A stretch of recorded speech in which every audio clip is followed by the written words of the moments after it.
For decades, we were taught something reassuring. We were told that the brain was special and that it cleaned itself, that it was protected, but it turns out that's not true. Your brain produces waste, and it produces a lot of waste every day. And if it doesn't get rid of it at night, that waste doesn't disappear. It stays. It's even worse. It sticks to your brain. Today we're going to talk about the system that should clean it up and why, in so many people, this system doesn't activate the way it should.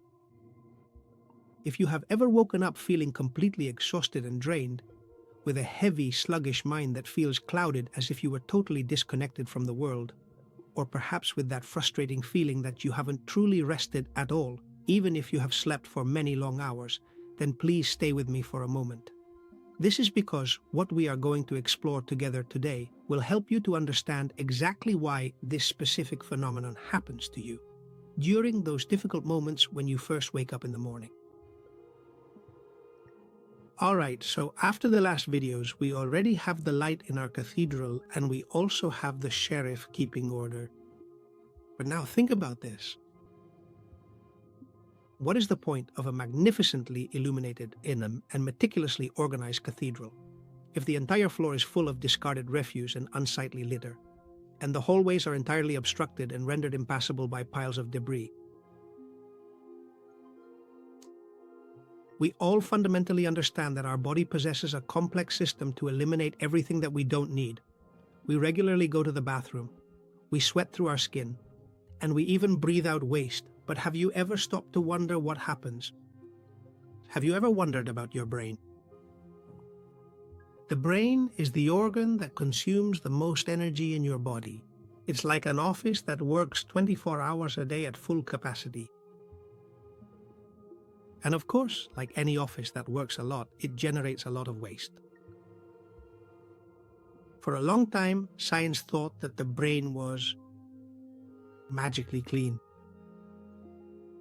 But today, we are going to discover that your incredible human brain actually has its very own complex and fascinating internal sewage system. A system that only works at night, and if it gets clogged, it shuts off your light and rusts your thoughts. And the most unsettling thing is this. If the brain doesn't get cleaned, it's not going to warn you with pain, it only warns you with confusion. And the dangerous part is this. You can live like that for years, get used to it and think it's normal, while in the meantime, the waste keeps compacting inside you. When you understand how it works, you'll see why so many people sleep but don't actually recover. Anyway, let's get down to it. To the practical side, which you often ask me for. We need to be more concrete. All right, let's try to do that. Let's learn how to flush your brain. It was not very long ago, back in the year 2012, when a truly brilliant and pioneering scientist named Maiken Nedergaard discovered something absolutely remarkable that left every one of us completely speechless. She wasn't some fringe researcher. She worked at the University of Rochester, which is one of the most respected centers in the world when it comes to neuroscience.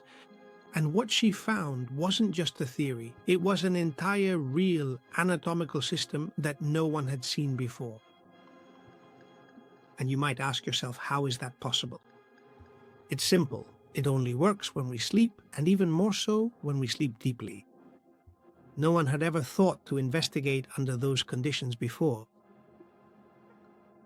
In the rest of the body, we have what's called the lymphatic system, which is like a network of pipes running parallel to the blood vessels that collect waste, but in the brain, there are no lymphatic vessels. So you might ask, if there are no lymphatic vessels, how does it get out? All that waste in there, especially since the skull is a closed box of bone. Well, Nedergaard and her colleagues were able to make their discoveries, you'll see how, by inserting fluorescent tracers into the brains of mice. By utilizing this specific method, they were able to carefully monitor and observe exactly how the fluid continuously circulated and flowed along a kind of highway around the blood vessels, effectively carrying away metabolic waste products. This is how she discovered the system she called the glymphatic system.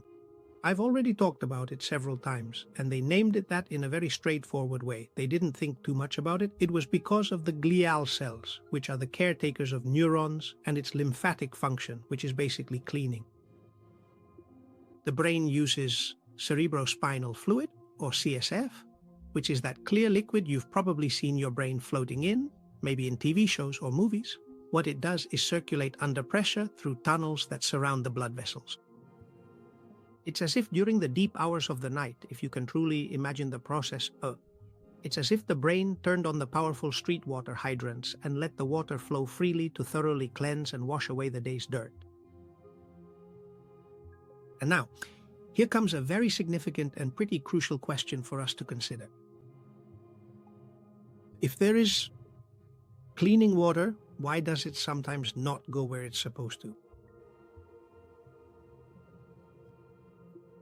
To understand this process better, for this essential clear liquid, that is the cerebrospinal fluid, to enter the brain tissue and effectively wash away waste between the neurons, it absolutely requires specialized entryways or channels. Very simple, right? Easy to understand. These doors are called aquaporin 4. Think of neurons as if they were houses, and the fluid as the water used for cleaning. Aquaporins are like faucets, and if the faucets are closed, the water just passes by on the street but doesn't clean the houses. It's very easy to understand, and in the end, this has a rather serious consequence. If it doesn't clean inside, the trash that has built up doesn't go away. It sticks around. These aquaporins are protein channels that only let water pass through. And here comes something fascinating, but at the same time, it's something you'll rarely hear in a consultation. The gates for this water are controlled, thank you, by the circadian rhythm. And you might say, no way. So what is the circadian rhythm? Don't worry, I know, I'll remind you. The circadian rhythm is your body's internal clock. It's the system that tells every cell when it's day and when it's night. When it's time to be alert and when it's time to repair. It's not something your wristwatch decides. It's decided by light. And even more than light, it's decided by darkness. When you finally enter a state of deep sleep, that internal biological clock gives the right command, and the cellular gates open wide to let everything flow. When you wake up, those gates close. And if you don't sleep well, or if you sleep with the lights on, those gates simply don't open. The clean water is right there, but all the household trash remains trapped inside your house. It's also true that the finer details about sleep and day-night rhythms are still being researched. In other words, it's not a completely settled theory, but the general pattern is clear. With deep sleep and real darkness, the cleaning process improves substantially. And at this point, do a simple self-examination. If you sleep for 8 hours and still find yourself waking up feeling exhausted, or if you wake up with a clouded and foggy mind as if you hadn't rested at all, if you need 1 or 2 coffees to get going and then a third one, to keep functioning, then let me tell you something. It's not that you're not sleeping. Obviously, you are sleeping.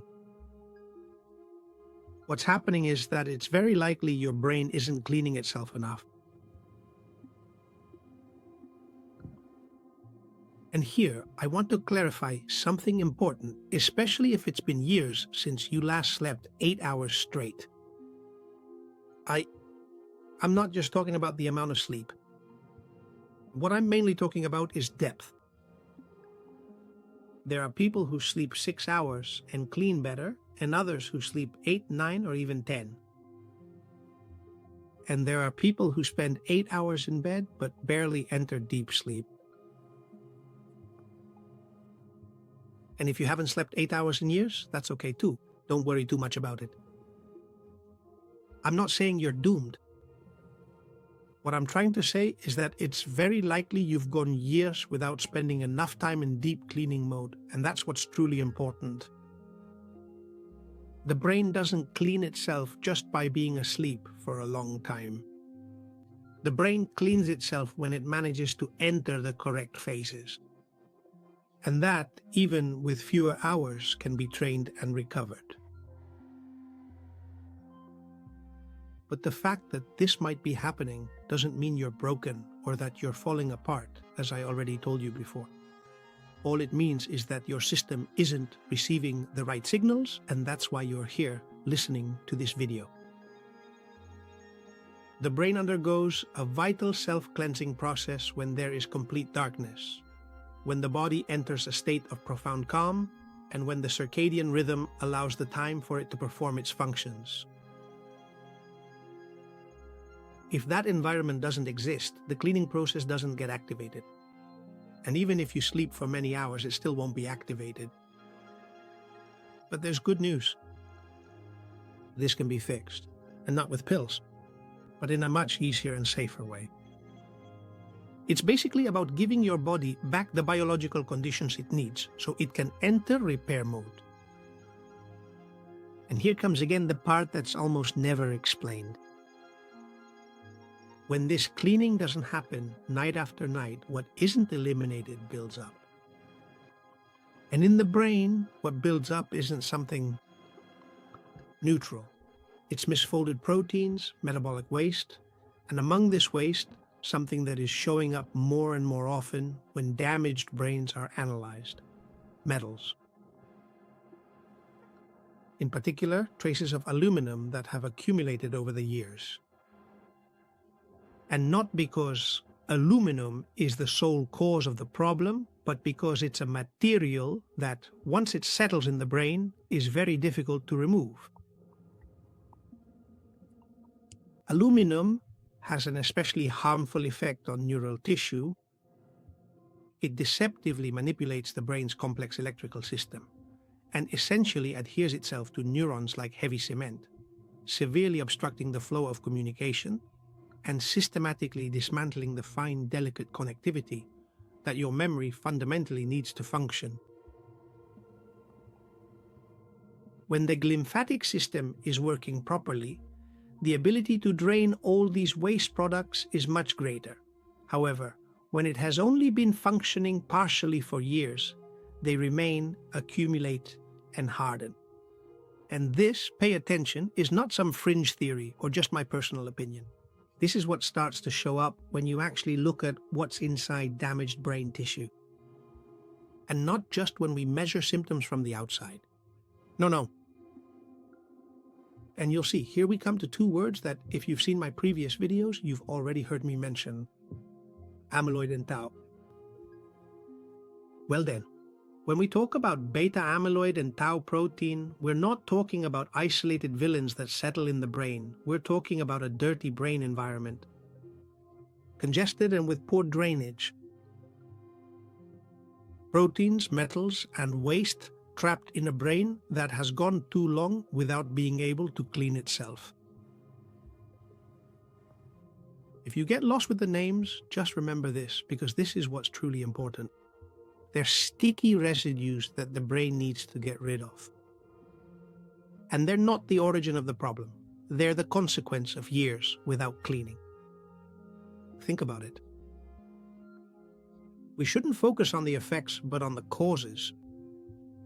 And now, let's see what happens when those residues start to take up space where there should be thought, memory, and clarity. Let's start with beta amyloid. This is like a kind of glue or tar. It sticks outside the neurons and completely blocks communication. It's not the only cause of Alzheimer's, but it is the main suspect and one of the most commonly seen conditions in people who suffer from it. And then secondly, the tau protein. This is like wiring that gets tangled up inside the neuron until it chokes it. And when these proteins accumulate, the brain simply oxidizes. The light, that is the cellular voltage I talked about in the first video of this series, can't travel through a wire that's full of rust and glue. There's no way. That is exactly why, when you first wake up in the morning feeling that brain fog, what you are literally experiencing is the fact your brain has not been cleaned out. You have the debris from yesterday, obstructing your thoughts today. At this point, if you again feel that you have any of the symptoms I've described, such as chronic non-restorative sleep or morning brain fog, or you notice if you are noticing a slow and gradual decline in your cognitive functions, or persistent headaches that you experience specifically when you first wake up in the morning, and some others, I imagine the following question will inevitably come up. Are there specific ways to undergo a comprehensive medical examination or diagnostic screening that allows me to truly know the current state of my brain, so that I can try to prevent a possible ongoing process of neurological deterioration from continuing any further? The answer is yes. There are ways to evaluate it indirectly, and not only that. There are also physiological ways to support the glymphatic system so it can cleanse itself. Let's go step by step. The first question is, can beta amyloid, tau, and aluminum be measured in a living person? All three? Any of the three? And let's start with beta amyloid and tau protein. Yes, it can be done. However, this is not achieved in a straightforward or uncomplicated manner, and it is certainly not performed on a regular, everyday basis either. To address this, in our modern era, there are three distinct clinical methodologies available, yet each of them possesses very specific and significant limitations. The first is to get a brain amyloid PET scan or a tau PET scan. This is basically a scan called that by positron emission. Basically, it's an advanced imaging test that uses specific radioactive tracers and allows you to see if there are amyloid or tau deposits in the brain. It doesn't take a picture of the shape of the brain. What it does is identify what is happening inside it. But it doesn't really tell you how your brain works. It tells you whether or not there are accumulated traces of whatever specific thing you're looking for. That it does tell you. And also, at the same time that I tell you this, I have to say it has many limitations. The first is that it's very expensive. The second is that it's not used as a routine screening and is usually reserved only for research or complex neurological cases. And what's worse, it doesn't tell you why they're there, it just tells you that they are. Second test, analysis of cerebrospinal fluid, which is also known as a lumbar puncture. What it measures are levels of beta amyloid and tau in the cerebrospinal fluid, and as I explained earlier, this clear fluid is what bathes the brain and spinal cord. It protects, nourishes, and, very importantly, participates in cleaning the brain.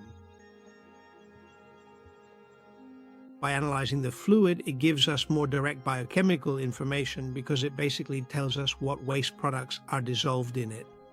But in this case as well, there are limitations. The first is that it is invasive. It's true that it doesn't involve surgery or pose an extreme danger, but it is uncomfortable. A thin, long needle has to be inserted into the lower back to extract the fluid, and it can cause side effects like headaches or various discomforts. Moreover, in reality, it is not done preventively either, and what's worse, in the end, it also doesn't inform you about the functional state of your glymphatic system. It only gives you a final result. You have this. It tells you what waste is present, but it doesn't tell you why it's there, nor does it tell you if the glymphatic system is active or blocked. To give you an example that might help you understand the result, it's something like walking into a house and finding all the trash bags full. What does that image tell you? It tells you that there's trash. But it doesn't tell you whether the garbage truck comes by every night or if it hasn't come for weeks or months. The PET scan and the analysis of the cerebrospinal fluid show the trash bags. The glymphatic system essentially functions as the body's waste clearance truck. However, the reality is that in our current standard clinical practice, medical professionals mostly focus their attention on looking at the bags of waste themselves, and almost never take the time to check if the actual garbage truck is working effectively. Without a doubt, all of this isn't a perfect example, but it gives you an idea. One thing is to see waste, and another very different thing is to be able to measure cleanliness. And then, third, there are also some new blood tests that are already close to reaching the market. They're under investigation. In fact, they're part of advanced research that is beginning to correlate some plasma markers of tau and amyloid with possible risk. But as I said, this is a topic that still has a long way to go, I would say a very long way in the research process. It started at Lund University in Sweden, led by Oscar Hansen, and currently it is also being continued at centers like Harvard, the Mayo Clinic, and the American NIH. These are analyses that are already being used in advanced research and are serving as a screening tool, but they still cannot be considered a definitive diagnosis. I think it will take about 5 or 10 years for them to reach the market. And what's worse, they won't provide a complete diagnosis. What a situation. What they will indicate is that when these markers are elevated in the blood, the likelihood that the brain is accumulating waste is higher. This will not mean that you have Alzheimer's or that you are sick. It will only indicate that there is a risk and nothing more. In other words, it's like there's smoke in your house, but they're not telling you if there's a fire. So I think its usefulness will undoubtedly be limited. Well then, having clarified the possibility of measuring beta amyloid and tau, now let's analyze the possibility of measuring aluminum. It can be detected and measured in samples of blood or urine, but that also doesn't provide an accurate reflection of what might be occurring internally in the brain. Circulating aluminum can vary a lot because aluminum, pay attention to what I'm about to tell you, is cumulative, tissue-bound, and not dynamic. And now I'll explain each of the terms from that last sentence. It's cumulative. That means it doesn't just appear and disappear from the brain. It gradually deposits over the years. And it's not, to give you another example, it's not like glucose. In one test it's high and in the next it's low. Or to make it even clearer, it's like limescale or tartar on your teeth or a sediment. Each small exposure doesn't really seem serious to you. But the problem is all that silent accumulation over decades. Second, this substance is characterized as being tissue-bound, a property which fundamentally means it does not simply float freely within the bloodstream. Instead, it actively adheres to various biological tissues, showing a particularly strong and specific affinity for the complex structures of the nervous tissue throughout the body. Specifically in the brain, it sticks to neurons and binds to proteins. And what it does is deeply interfere with electrical communication. And third, it's non-dynamic. A dynamic substance would be one that enters, circulates, leaves, and can be easily measured. But aluminum in the brain is not dynamic. Once it penetrates into the neural tissue, it no longer circulates around freely. Instead, it becomes embedded within the structure. The conclusion from all this is that measuring aluminum in blood or urine won't reflect what's in the brain. It can be measured, yes, but not for what you actually want to know. You could get test results showing normal values in your blood and yet still have significant accumulation in your brain. Today, there is no standard medical test that allows you to look inside your neurons and measure how much aluminum has accumulated while you are alive. The brain is protected by the blood-brain barrier, and it is not possible to perform preventive biopsies of brain tissue.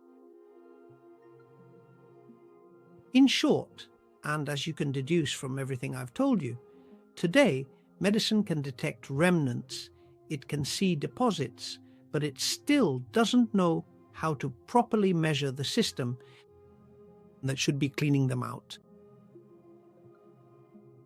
The fundamental issue at hand is not what enters the human body, but rather what the body itself can no longer successfully eliminate. To put it another way, the primary objective should not be on searching for residues, but on restoring the brain's natural ability to clean itself.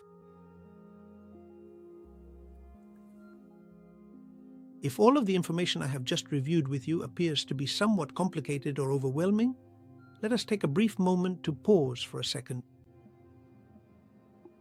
You don't need to remember everything.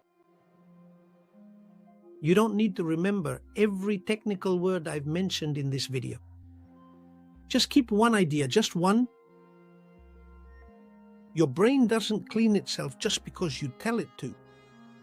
It cleans itself when the body enters the correct biological state. Therefore, it's not your immense willpower nor your wonderful discipline. No, it's pure biology.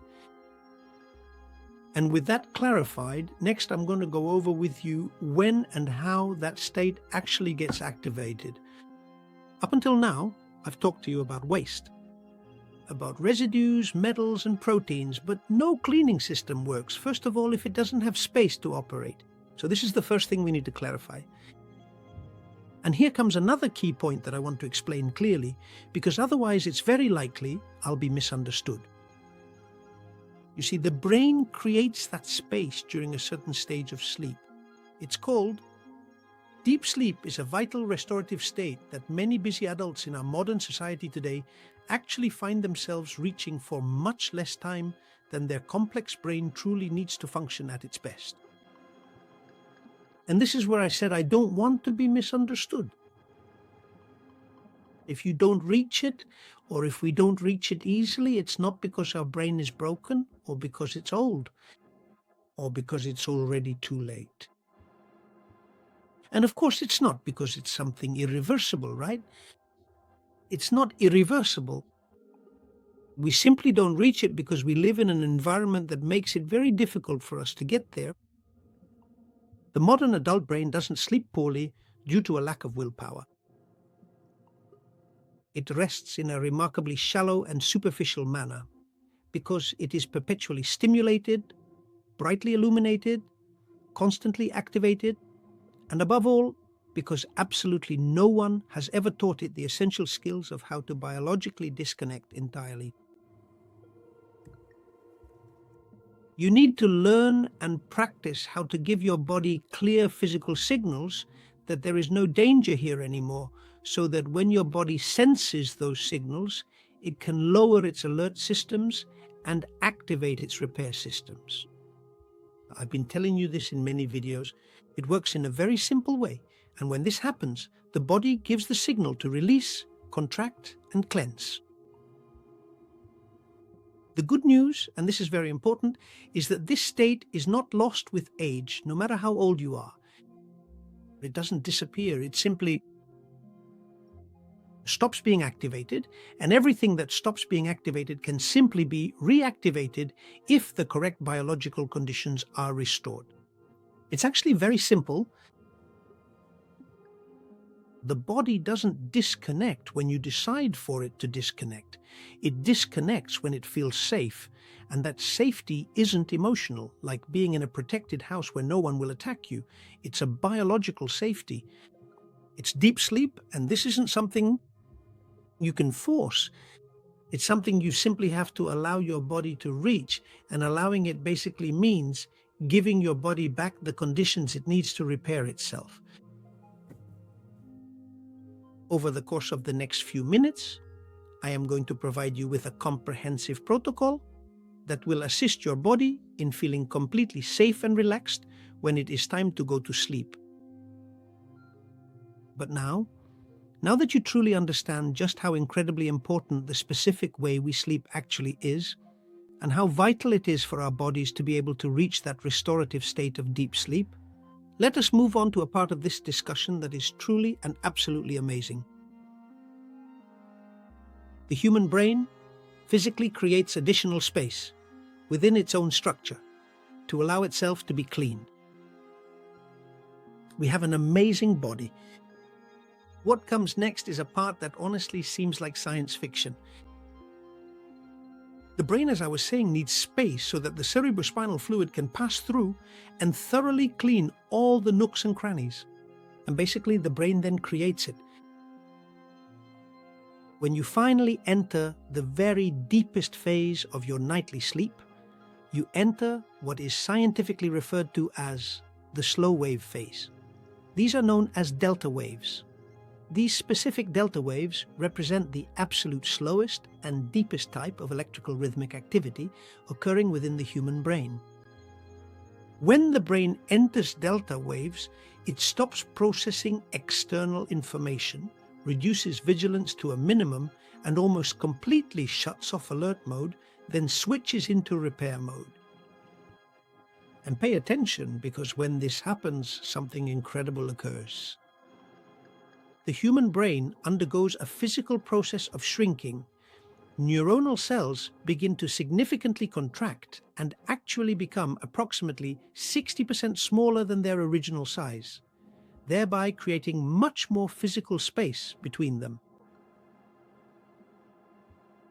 It is through this new space that they allow the cerebrospinal fluid to circulate, and as it circulates, it cleans. But pay attention, the brain doesn't clean itself just because you're dreaming. The brain only cleans itself when you enter delta waves. And if that state doesn't occur, the waste remains, even if you sleep for many hours. In 2013, it was observed in mice that during their sleep, and also when they were anesthetized, the interstitial space, which is this space I'm talking about, increased by approximately 60%. And in this way, the exchange of fluids and the elimination of metabolites was facilitated. Well, this is very important for you to understand. Here we are not talking about the concept of mental relaxation.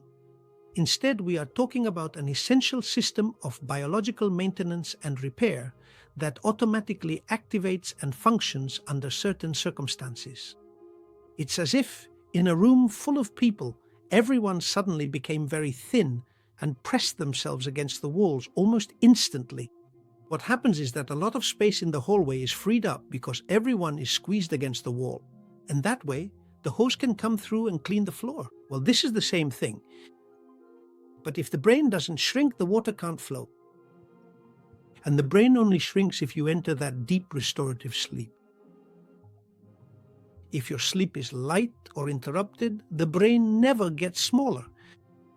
And the cleaning is either simply superficial or doesn't happen at all. And here I want to make an important distinction, because a lot of people ask this question.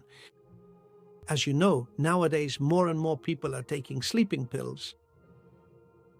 And here I want to say something clearly, but without passing any judgment on my part.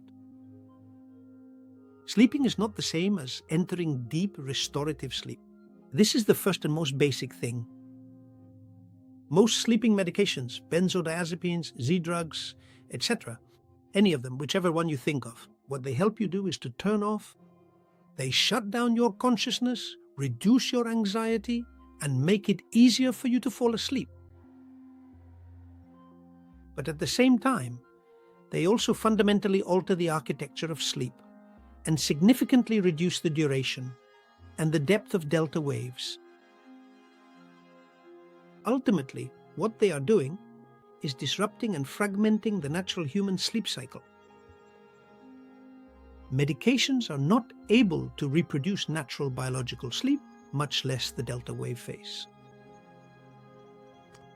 They are great and very useful for disconnecting, but they don't always allow for repair.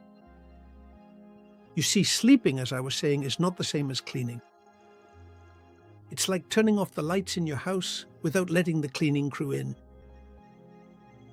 Your body gets a bit of rest, but deep repair simply hasn't happened or has only happened in a very minimal way. In the end, the trash stays where it was. That's why so many people tell you, or have told me as well, you know what, I sleep, but I don't feel rested. This isn't just a subjective feeling. This has a purely biological basis that I just explained to you. And when the use of these pills becomes chronic, the brain gets used to them, the deep sleep phases become even shorter, and sleep becomes dependent on the medication. And waking up is usually accompanied by a feeling of having had sleep that wasn't restorative. Let me be clear, this is not a criticism of anyone who uses them. Not at all, it really isn't. In many cases, for many people, they have been necessary and have actually prevented greater harm. I myself recently had to undergo a rather serious surgical operation, and I turned to them to be able to sleep well before and after the surgery. They were extremely helpful to me, but I have already stopped using them. In reality, the important thing is to sleep. Not sleeping is much worse than any effect a pill like this might have for a few days. And here the important thing is not to assign blame, but simply to explain and understand what they do and what they don't do. And the good news is this: the brain does not lose the ability to enter delta waves. It doesn't break. It doesn't deteriorate with age. It simply stops activating when the body lives permanently on alert or anesthetized. But now let's move on to the positive side. All of this can change, and that's exactly what I'm going to talk to you about now. In what ways can we help our cathedral, our physical body, to be fresh and thoroughly clean every single morning?